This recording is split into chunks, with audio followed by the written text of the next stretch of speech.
Hello, and welcome back. It's another episode of your favorite podcast, hopefully. It's the What Happened podcast. What episode are we on? It's definitely not enough to lose count so far, but That's a good question. Don't know. It's episode 7, and then I'll edit it in right there. Oh, okay, so yeah. cut. Episode 7. There it is. I mean, I feel like I could just let me count. Oh, it's 7. Are we sure? Confirm 7? Well, I only have 6 posts on Instagram. This is number 7. You heard it here first, folks. Episode 7 of the What Happened podcast. Oh, and we're talking about some crazy stuff today. Yeah, I have no idea what your story We're is. talking about some friggin' spy stuff. All right, awesome. We actually went with a theme this week, yes. not rogue like last week. So I guess the theme is Spy shit. Spy shit. It is. Oh, and have you ever heard of Theremin? No. Okay, well, Is it? I assume it's a man. Sounds like a spice to me, but like human. it's a man, and listeners, I'm gonna cut here so that I can play some copyright Theremin music to Owen. The Theremin, Owen. It was developed in 1920 by none other than Leon Theremin. Oh, that makes sense. Yeah, he named it Brand after name. himself. Yeah. I would. It was initially used to measure science stuff, but then it was discovered Science stuff? science stuff. Like what? You can't just say Science. But then it was discovered that it could be an instrument as well. But, Owen, what if I told you that the theremin was at one point part of a KGB plot? Is that why it was invented? Or it was just utilized by the KGB? We'll get there. Okay. So, 1896, Leon Theremin was born in St. Petersburg, Russia. Theremin was a gifted scientist even at a young age. When he was only 17, he had a lab in his house. Most 17-year-olds in America that have labs just start meth labs in South Florida. Yeah. So this guy's already off to a good start. Real Dexter's Laboratory vibe. He would experiment with high-frequency circuits and magnet fields. So his parents just let him play with electricity in the basement? That's what it sounds like. Okay, good parents. So the dude's pretty freaking smart, even when he's young. When World War I broke out, the Theremin went to... I practiced this, and it's still not going to go well. Is it Russian? Nikolayev.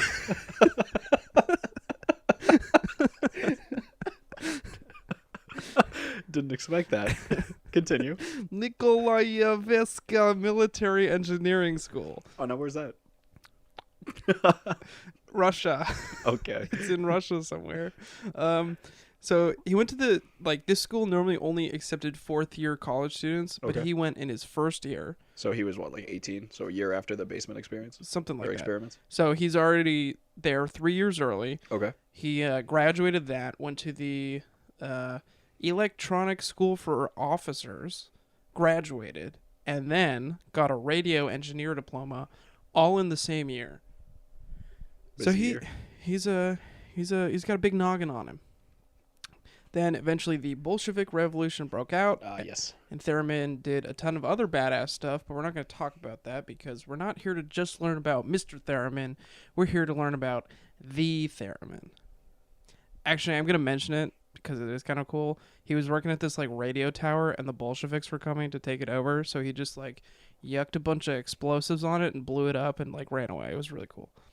Anyways, so after he got out of all his military work, he just started inventing on his own. He eventually made the Theremin, and it was initially used to measure the density of a gas in a room. The device was essentially a box with 2 antennas, one that would stick up vertically, and then another one that made a big loop on the side. And so it was used to measure gas. So that's the science we were talking about earlier. And Theremin decided to add a noise component to the machine. Would that tell you how much gas is in a room? So yeah, he added a whistling feature. Now, when do we mean gas? The density of a gas. Okay. So all right. Okay. I just didn't know what you meant specifically by that. But Like how dense a tank full of helium is. I don't know. I'm not a freaking scientist. Fair enough. So he added a whistling feature that would indicate the value of whatever I was measuring. Okay. Basically, like the higher the pitch, the less dense the gas, or something like that. But Theremin discovered that while he was using the machine, the pitch would change while he was interacting with it. Theremin noticed that the pitch was directly correlated to his proximity to the device. Okay. It was discovered that by passing your hand over the antennas, it would disturb the machine's electromagnetic field. This machine would then assign a pitch and a volume to those disturbances. And Theremin thought to himself, boy, a fella sure could make a real wacky instrument out of this. So he moved to the U.S. and started the process of mass producing and patenting this new instrument that he called the Theremin. Did he move to the U.S. specifically to patent this? I think there was better opportunity to sell it, US. to like create and sell it. Okay. So that's why he went there. So yeah, eventually in 1928, the Theremin was patented and sci-fi movies were changed forever. Oh, is that like the noise in the sci-fi movies? Yeah, you know, they're like, Yeah. So that's a theremin. It's just some dude on a theremin. Yeah, Wow. Okay. they're like synonymous with sci-fi movies. That's your phone that you just dropped. Let me get that. Okay. Yeah. While staying in the U.S., Theremin had a lab in New York City, and there he would refine the Theremin and go on to make more instruments, like the Rhythmicon. Is that as famous as the theremin? No, I've never heard of it. I haven't either, but I haven't heard of the theremin until now. I've heard its work. But, Owen, you can't have a story about a Russian dude without the KGB getting involved. So, in 1938, Theremin would return to Russia for sort of unknown reasons, but then, while he was there, he was kidnapped. By who, you ask? I assume the KGB. The freaking KGB. Was it the NKVD? I'll talk about them in my story. It's like the predecessor to the KGB. I think it's just KGB at this point. Awesome.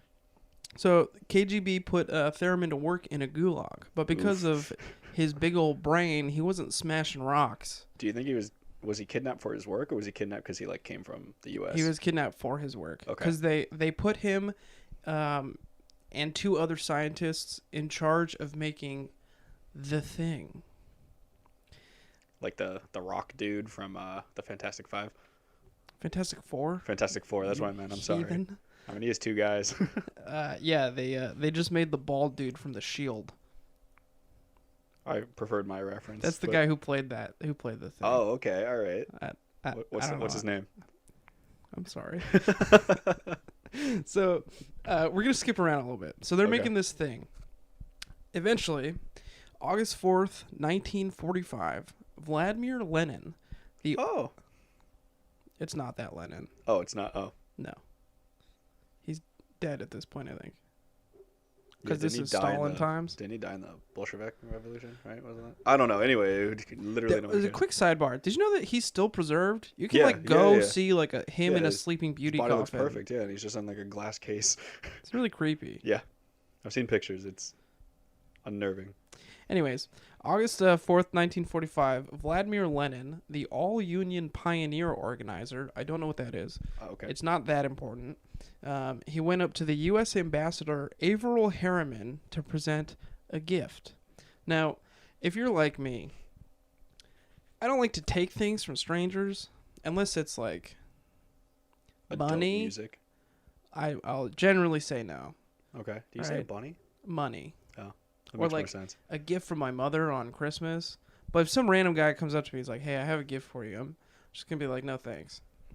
So to drum up some sympathy, Vladimir Lenin brought in like a bunch of kids from a Russian youth program to present this gift. So he had to take it. And yeah, and quick sidebar. I imagine a Russian youth program as a bunch of 8-year-olds wearing tank tops, smoking cigarettes in the woods. Just like carving Yeah, sticks. with like Adidas sweatpants on. Yeah. Yeah, right? So they the gift that they presented to the U.S. ambassador It was a large wooden seal carved with the U.S. coat of arms. Okay. So it's a big circular disc with like an eagle carved into it. It's pretty cool looking. So Ambassador Harriman naturally hung the seal in his office, and it would stay there for another 7 years. And eventually, in 1951, some weird things started happening.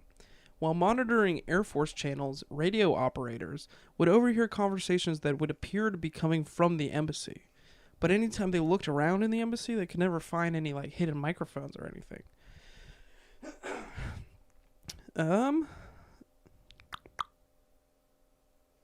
You always make fun of me for losing my spot. Yeah, I made my font really big, and I still lost my Oh, spot. you made fun of me for making my font small.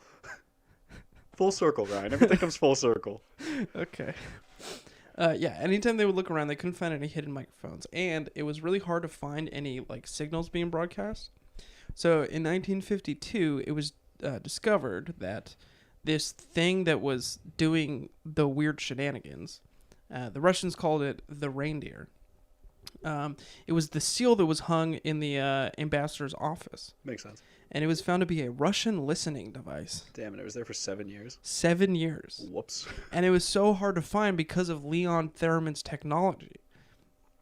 So remember how we were talking about how the Theremin, you can pass your hand through its electromagnetic field, And it makes a noise, though, right? and then it makes a noise. But this uses the same technology Without the noise. without the noise. So if you're in its electromagnetic field, it'll start recording and broadcasting a signal to Moscow.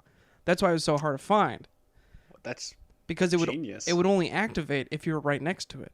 Jeez. So they're looking around and they're like, "Where's the freaking microphones?" And there's no signal being transmitted because there's no one freaking sitting right next to it. Wild. So yeah, the U.S. like discovered this bug in 1952, Okay. but they didn't like tell anyone about it until 1961. Ooh, wow. It got like brought up in like a UN Security Council meeting. You know the U-2 jets? Like the band has jets? I know they're pretty rich, but... No, it was like a big thing. Like Russia shot down a U-2 spy plane. Oh, yes. Yeah. So basically, Russia was like, "Hey, the Americans are spying on us. Aren't they such dirtbags?" Oh, and then the And then U.S. the was US like... was like, "You've had this thing in our office for years." Did they keep it in the office? No, they removed Oh, it would have after been they cool. found It out would have about been cool if you keep it in there and then you what's that it. called? We are not bombing Moscow. Exactly. Yeah. But back to Theremin. He was released from the Gulag in 1947, but he still continued to work with the KGB until 1966. That's a long time. I wouldn't want to work with Someone who like enslaved you. yeah, that like literally put me in a prison and made me make things. Yeah. I mean, they could have offered great benefits. Yeah, they have great dental, and it comes with vision. You know. After he quit the KGB, Theremin worked at Moscow, in the Moscow Conservatory of Music, and later became a professor of physics at the Moscow State University. While he was still alive, he invented some other instruments like the electric cello. All right, wait. Question for you. Speaking of instruments, did he ever like patent his original design? Like, Yeah, was it got u- patented in Was 1928, it dude. used for music during his time of like when he was alive, or was it Yeah, like yeah. okay, all right, He would travel around and like show it off? show it off and like Okay. play places. Oh, that's pretty cool. Just going like. It's a weird instrument. Eventually, he died in 1993 at the age of 97. 97. 97. But Old Owen, soul. the Theremin will live on. Just because of sci-fi. No, people like it. Like regardless of like that video I just showed you was a dude playing Over the Rainbow on it. I have nothing to say. It's just So yeah, Theremin. that's the story of Leon Theremin Pretty cool. and how it was used to spy on the U.S. government. It's actually wild. KGB does a lot of weird shit. I mean, I'm sure we could find a whole bunch of CIA stuff as well. Yeah, you know, so. selling crack to black people, but There's we're not that. going to talk about Yeah. that. Yeah, what's that project in Long Island? Oh, MK Ultra? Yeah. That's not Long Island. It was. I'm pretty sure it was at the end of Long Island. Oh, I thought that was the Manson one. I don't know. Either way, there was a space on Long. That's not what we're talking about today, Ryan. All right, we're talking about overseas CIA. The KGB. Okay. There's the overseas, Okay. The other one. All right, so I don't know if you know anything about Ernest Hemingway. Is he the guy who liked to? He was in Midnight in Paris with Owen Wilson. I have no idea who you're trying to reference here. You mean Ben Stiller? Dodgeball? No, you ever see Midnight in Paris? Yeah. Yeah, and he goes and he meets Ernest Hemingway. Wait, what? You've clearly never seen Midnight in Paris. I mean, all right. I watch movies, but not nearly like as much as you do. And I also dude, I can't retain what I had for breakfast. Okay, Midnight in Paris. Owen Wilson walking around Paris at midnight, gets transported back to the 20s, meets You had Ernest me Hemingway. watch this movie. Yeah. No, I did. What? Yeah, you talked about it like a year ago, and you're like, you gotta watch it, and I watched it. Yeah, it's a great Strictly movie. because it's Owen Wilson. He falls in love with a French girl. Ka-chow, am I right? Oh, the deep cuts right there. Yeah. All right, so back to Ernest Hemingway. Good job. Oh boy. All right, so Ernest Miller Hemingway is regarded as one of the greatest American novelists of all time. But Ryan, was he the greatest Soviet spy? He was a Soviet spy? Your face. Whoa, what? So Ernest Hemingway, born in Oak Park, Illinois on July 21st, 1899, to Clarence Hemingway and Grace Hall Hemingway. Hemingway. I don't know, man. Did you know our school wasn't actually named after him? Our elementary it's spelled school. different. Yeah, it's apparently named after one of the first residents of our town, which is like a lot less cool. Interesting. Yeah, found that out last night. I was talking to my mom. Wow. Yeah, just info for you, man. So he was named after his maternal grandmother because the couple, after having Ernest, ended up living with, the maternal grandmother took them in. All right, am I saying grandmother? Yeah, grandmother. Okay. I think I meant grandfather, because Ernest is not. I don't know, man. 1800s. Who knows about It names? could be a lady named Ernest. Could have been a typo. Either way, Ernest was named after his maternal side's parents. Okay. We'll go there. So Ernest lived in the U.S. for most of his 61 years of life. He was known as an avid traveler, though. So he spent years basically everywhere. Yeah, didn't he go hunting in Africa a lot? Yeah, so he was a big outdoorsman. He's renowned for his love of the ocean as well as fishing. He used to do deep sea fishing a lot. Fun fact: his younger brother started his own country on a boat. Where? The ocean. Well, yeah, but Atlantic, Pacific. In the water. Okay, just an ocean. I How don't big know. was this boat? I saw the headline. That's it. Do you think someone intervened? I don't know. I only saw the headline. I have so many questions. All right. So throughout his 61 years, he ended up having 4 wives in total. Naturally. He Freaking was player. either a player or just no one liked him Or enough. just a dirtbag husband. Exactly. Pick one. Yeah, it could go either way. So throughout his years, he worked as a war correspondent in the 1920s, and he was also a journalist during the Spanish Civil War. Also, I believe in the 1920s. Oh, that's kind of cool. So he was unable to work. World War I came around. He got drafted. He wasn't eligible because he had poor eyesight. Okay. But he was 17 or 18 at the time, and every single person his age was going in, so he felt bad for it. So he signed up with the Red Cross. Sorry, I'm just watching you attempt to balance water. Yeesh. Sorry. Oh, God, that was loud for me. So he signed up with the Red Cross because he was unable to actually fight. And sorry, I can just hear you swallow from all the way over here. Jeez, guy, we got a podcast to record. He was unable to fight in World War I, so he felt bad. So he signed up for the Red Cross. He was enlisted as, quote, an ambulance driver, which you and I love to be called. Because, it hurts my feelings but then again, every time. EMT, he probably was just an ambulance driver. EMTs and medics weren't around until I think the 50s or 60s. He was just a nurse in the back. Yeah, and he was just legit the driver for it. Yeah. So at the age of 18, he served on the front lines in Italy, and he was actually seriously wounded by a mortar strike. Oh, in Gallipoli? It just said Italy. I don't know. It's a Mel Gibson movie. Look it up. Either way, he was seriously injured by a mortar strike, and he was quoted as saying, when you're a kid in war, you think you're invincible until you almost die, and then you're like, hey, I'm not invincible. That was essentially his quote. It really wasn't worth quoting. Yeah, mortar will do that to you. Mortar will do that.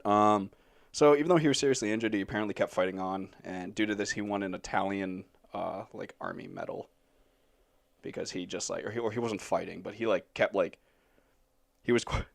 There was this one thing of him talking about how he was picking up shredded remains of the nurses and stuff because the Germans or whoever just decided to mortar a Red Cross Yuck. hospital.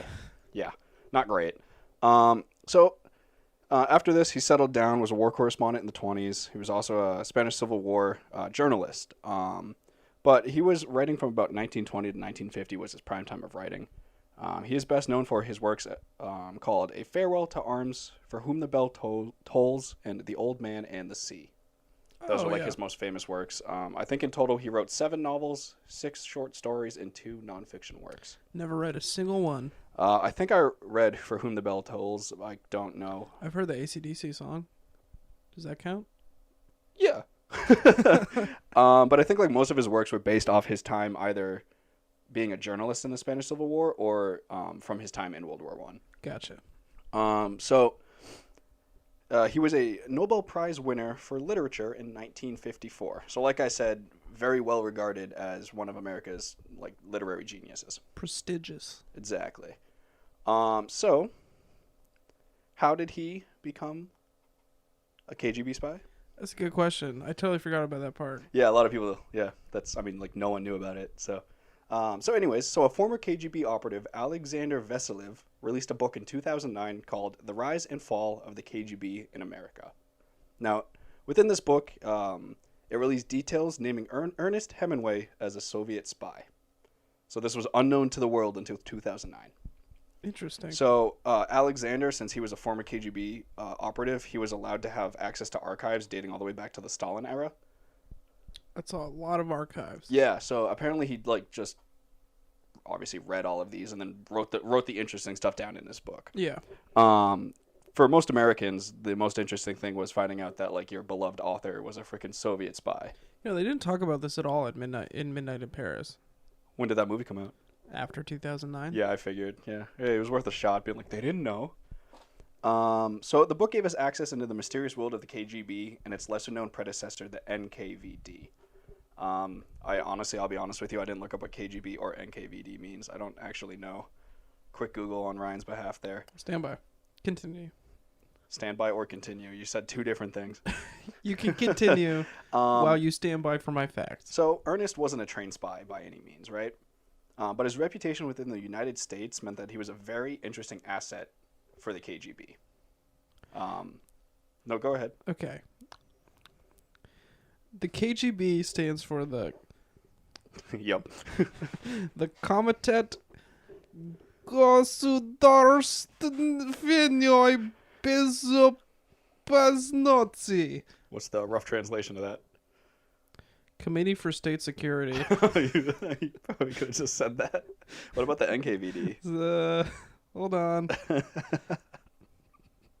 Your Russian accent today is on point.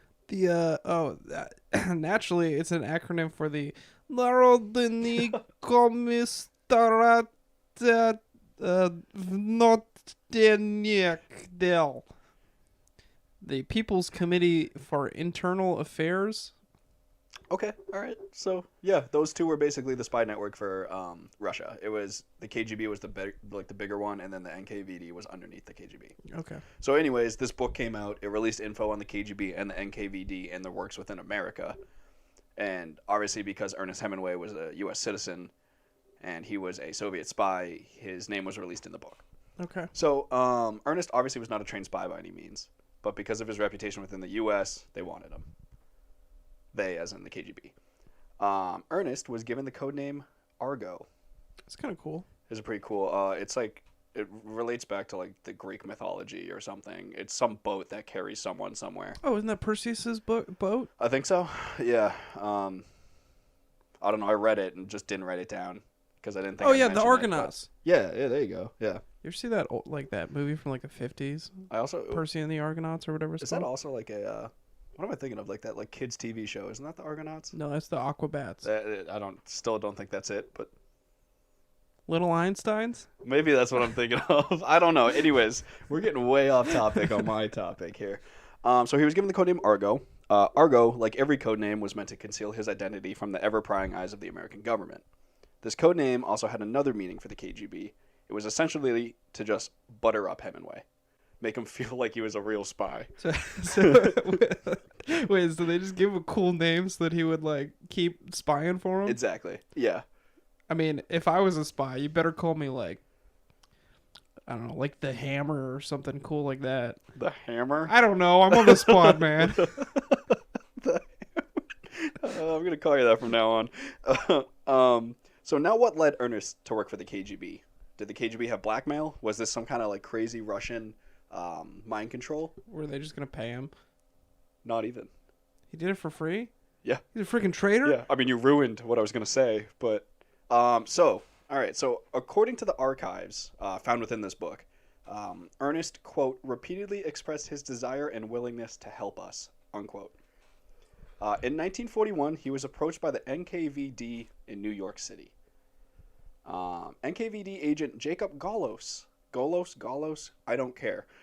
He was the one who approached Hemingway in New York City. Okay. It is believed that Hemingway was so eager that he didn't receive any payments for his work, and that's how eager he was to work with the KGB.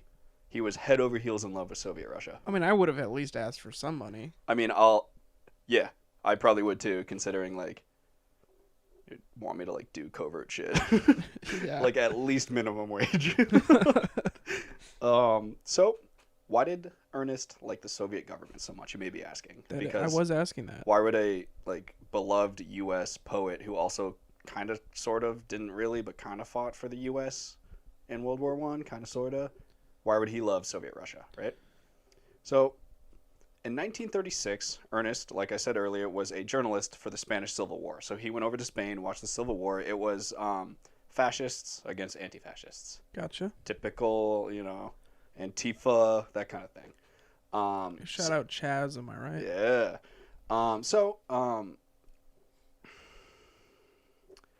Ernest was anti-fascist, and so was the Soviet government.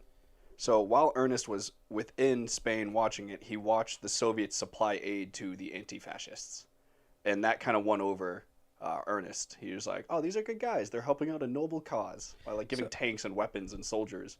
Here's a question though: were the like millions and millions of deaths that Stalin caused, were those like public knowledge at this point? Honestly, I don't know, but either way, dude, Argo was buttered up.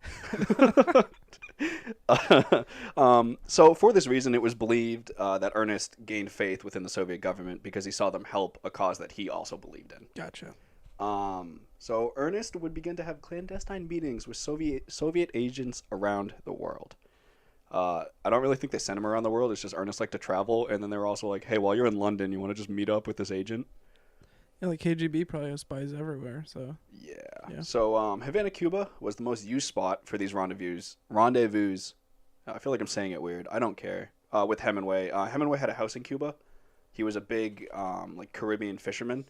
So it made sense for the guy to have a house in Cuba so he could just like spend all of his time in the Caribbean Ocean fishing. Plus, Cuba is a big Soviet hotspot. Also, yes. So it just like worked out for the Soviets that he had a house in Havana. Gotcha. So this was like the main area. They also went to London, England a lot, which I think is kind of wild because that's like it's a U.S. citizen meeting with KGB in London. It's just weird, you know. It's also believed that he was also they attempted to approach him when he visited China, but either the KGB couldn't talk to him or couldn't get like a private meeting with him. So later that year they intercepted him in New York City. Okay. So this guy just travels the world because he's rich and can do what he wants. But apparently One that day. also qualifies as being a spy if you One day do I'll what get you there. want. Yeah, right. So the KGB were known for mysterious assassinations and overthrown governments. So what could Hemingway possibly do for the KGB? You could write like a cool book for him. I don't know. So Hemingway had his own ideas for this spy organization. So when he sat down with Olav, or whatever I said this dude's name was, the guy that met with him in New York City, Hemingway had a proposition. KGB bedtime stories. It's no better than that, to be completely honest with you, because his idea was definitely already figured out by the KGB, but Hemingway was just so pompous. He was like, all right, I have a stack of stamps. I'm going to give these to you, and any agent you want me to meet with, you give a stamp. And if he doesn't present me with that stamp, I'm not meeting with him. Like, I felt like they already had that figured out. Yeah, I mean, Right? but Like- how does that help the KGB? That was literally his idea. Okay. That's all he contributed to the KGB. Nailed it, Ernest. Yeah. So believe it or not, Soviet Russia wasn't the only country Hemingway practiced spycraft for. He was a double agent, Ryan. Was he working for the Americans too? He, after World War II, or excuse me, during, but like primarily after World War II, he approached the Office of Strategic Services, the predecessor to the CIA. This was at the start of World War II when he approached them. He was basically like, hey, I'm already a spy. I don't think he said that in his interview, but he was like, hey, I'm a spy. I know what I'm doing. Give me some work. And I'm they're just freaking like, Argo. You know who you're talking to? And they're like, well, this guy's he writes great books, so why wouldn't we want him as a spy? So they also enlisted him under the Office of Strategic Services. So he wasn't like a CIA operative, but he was still a quote-unquote spy doing clandestine shit. But what was he actually doing? So for the U.S., what he did, since he had a house in Cuba, he wasn't spying in Cuba because like I don't think they trusted him that much. What they did is they were like, all right, Ernest, take your boat out, just do your normal fishing trip in the Caribbean. But if you see any U-boats, like haul ass back, report to us, let us know when you saw the U-boats. So it does actually, it kind of makes sense. So he's monitoring for submarines. Yeah, so that's his normal activity anyways, so it did actually help out the U.S., but they also didn't have him doing like any covert stuff overseas. They were basically just like, go out on your boat, fish, and if you see anything suspicious, let us know. That's kind of a nice gig, you know? I would do that. I don't know if he was paid. Yeah, I'm sure he was paid this time.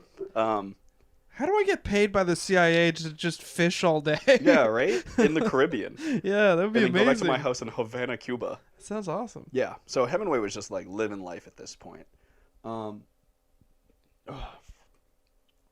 So, all in all, Hemingway was just a horrible spy for the KGB. Helped a little bit for the CIA, didn't really do a whole lot for the KGB. According to the KGB records for his work, that, quote, failed to produce any political information. The record continued by saying that Hemingway, quote, never verified in practical work. Wait, so was he attempting to gather information for the KGB, but he just couldn't? He was just a terrible spy.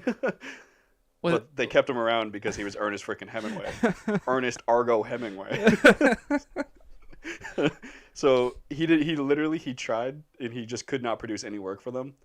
But the work he did produce, they were like, this is probably wrong. And he's just like, no. I mean, the only thing he produced was his stamp idea. Oh, really? And, like, I 100% promise you that the KGB already had a way to figure out if their agents were actually meeting with real agents. They'll be holding a blue umbrella. Yeah, Stuff right? like that, yeah. No. They're going to pass you a stamp. Honestly, that's more sus. If I see Ernest Hemingway speaking to a man in a trench coat and he hands him a stamp, I'm going to be like, all right, Ernest is up to something. I need to tell someone about this. So he worked for the KGB up until like the end of World War II, like the mid 1950s, because in the 1950s McCarthyism took place. The communists weren't hot in America. Not a good time to be a KGB spy. So McCarthyism, for those who don't know, it essentially was a witch hunt to find any communist or communist sympathizer living within the U.S. and like they were jailed. No one was like executed. Yeah, I don't think. But like, were they executed? Rosenbergs. I don't know. They were just like two people that were like, someone was like, "Yo, they're communists," and they're like, "What?" And then the U.S. executed them. Also, McCarthyism, real quick, not at all what we're talking about, is what The Crucible was based off of, which is like that really famous like poem short story thing that's about the Salem witch trials. Never read it. I had to read it. You know, we live like right next to it, so figured you'd read it. Oh, Salem? Salem. The witch trials? Did you hear me? The Crucible is the... God, man. I never read it, so okay. I don't know. So, due to McCarthyism, Hemingway was fucking terrified. Right? I would be, yeah. So, due to his connections with the Soviet government, this scared the hell out of Hemingway. At the time, he was regarded as a literary genius. He like just won a Nobel Prize. Like, this guy's living large, but he has a secret alter ego that if anyone found out would just completely ruin his career and probably end up with him jailed or killed. Do you think he threw away all his stamps? I would probably burn my stamps. I'm not keeping stamps. So before you pass judgment on Hemingway and his work with the KGB, you have to remember that he joined the KGB in 1941. Okay? So 1941, the US and Russia were technically allies. And they were fighting for a just cause. Yep. That being said, he continued to do it until the 50s, so he stuck with them for about like 4 or 5 years after our alliance broke. Well, it's probably hard to... Once you're in the KGB, I don't know it's how probably easy it is hard to leave. get out. Yeah. So technically speaking, he joined when we were allies. He didn't spill any U.S. secrets as far as I could tell. He also, even though he was a quote double agent, he didn't give the U.S. any secrets from the KGB and vice versa. So you could say he was a traitor, but technically speaking, he wasn't. Actually, I think technically he probably still is. Because he's Why? still 'Cause he worked working for for another a foreign foreign government. government? Yeah. But to him, it wasn't an active treachery due to the fact that they were allies. Gotcha. So in his mind at the time, it was justified. Turned out not being justified with McCarthyism. So in April of 1961, Hemingway was found by his wife Mary in their house in where was it? So anyways, they moved all over the U.S. because Ernest was freaking paranoid. He couldn't tell his wife why he was paranoid, but everyone just thought this guy was like losing his mind.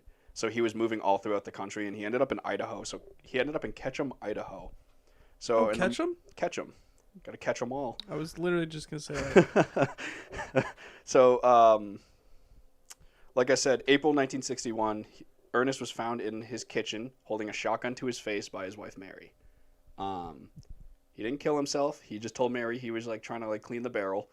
Anyone that's ever held a gun, tongue. Yeah, anyone who's ever held a gun knows you don't point it at your face, especially a double barrel shotgun. You gotta lick off all the gunpowder residue. So, Ernest was sent to a nearby hospital and then was sent to a Mayo Clinic hospital in Minnesota, and he was treated using shock therapy. Very controversial. Correct. Some may say it didn't work, and like 3 days later, it didn't work. He arrived home. He was discharged, and he arrived home to Ketchum, Idaho on June 30th, 1961. Just 2 days later, on July 2nd, 1961, Ernest Hemingway would take his own life using a double-barrel shotgun. He was 61 years old, and he left behind his wife, Mary. That's a bummer. Very sad, because throughout his life, he was incredibly paranoid, and he couldn't tell anyone why he was paranoid. He believed the FBI was spying on him. He believed people were following him. He believed his phones were tapped. He believed everything. He was a big drinker too, right? I think because of this, he turned into a big drinker. Like I said, he was an avid sportsman. He was outside all the time, and then his life just devolved, and then he moved to Idaho, which doesn't have a lot of oceanside property, so he wasn't doing any ocean fishing in Idaho. Yeah, probably not a lot of U-boats in Idaho. Also, yes. So, his life fell apart on him. Years after his death, declassified records would show that J. Edgar Hoover, the president at the time of his death, was actually spying on Ernest Hemingway. Really? So they caught on? Yeah. So, initially, Hoover was interested in Ernest Hemingway because he lived in Cuba. He had no idea he had any connections to the KGB. He wanted someone to tail Ernest because he was living in Cuba. Okay. He had no idea that he was KGB. So while Ernest was still in Cuba, he had a CIA operative on him at all times. He didn't know then, but he had someone following him the entire time he lived in Cuba. Even though he was technically a CIA agent, he had another CIA agent tailing him the whole time. That's a little sus. When he was moving around in the late 50s, early 60s, his phones were constantly tapped, and he always had a team of at least 2 FBI operatives following him at all times. No one believed him, though. Huh. Yeah. So, up until 2009, no one besides Ernest and other former Soviet KGB agents knew Ernest's past. His wife didn't know. No one in the family knew. Just Ernest. Unfortunately, what he did for the Soviets are unknown. It wasn't said in the book, and it's kind of impossible to get hands on, KGB, intelligence. But you know what, Owen? For the sake of this podcast, I propose that you and I break into the Kremlin to find out what Ernest Hemingway was up to. Oh God, what Tom Cruise movie was that? Ghost Protocol. Yeah, and he runs away and the Kremlin explodes behind him. Great movie. Let's not do that. So anyways, due to what was released, we know that he, like I said earlier with those quotes, literally had no practical work for the KGB. And the only thing he truly did in spycraft with the America or with the KGB was report on U-boats, and I have no idea if he actually found a U-boat. But yeah, that is the life and death of Ernest Hemingway. His home in Ketchum is currently owned by Community Library, which is a privately funded public library, and it is the last undeveloped property in the town. So I don't think it's open to the public. Oh, so it's not like Paul Revere house or anything like that? So I tried to look it up. like I looked up community library and then I looked up like his address. His address is listed as unrestricted or restricted, excuse me. So you can't actually find the specific address of his house anymore. And it's owned by this private company, so I don't think the private company has tours. Okay, step 1, break into the Kremlin. Step 2, break into Idaho. Ernest Hemingway's house in Idaho. I've always wanted to go to Idaho. I don't know why you Yeah, I was would. shaking my head. Don't worry. Yeah. But yeah, that is the life and death of Ernest Argo Hemingway. That was very interesting. I had no idea. Yeah, I literally didn't know either, which is just wild. And the fact that it came out in 2009, which is what, like almost, that's like 50 years after his death. That's insane. That's crazy. So yeah, that's all I have for today. Well, if you enjoyed the story of the Theremin being used as a spy device and Mr. Hemingway being used as a spy man, make sure to follow us on Instagram at whathappened_pod. Or on Twitter at official_WHPC. And hey, big news. We have a Patreon. Maybe you're a weirdo that also likes weird history like us, and you got a couple extra bucks floating around. Consider supporting us at patreon.com/whathappenedpodcast. And as always, like and subscribe. Like and subscribe, write us a review. Tell a friend. That's the big one. Tell a friend. Tell your history teacher. Tell your history teacher's son. Pet your history teacher's dog, and tell the dog about the What Happened podcast. Until next time, have a good one. This has been the What Happened podcast. What happened?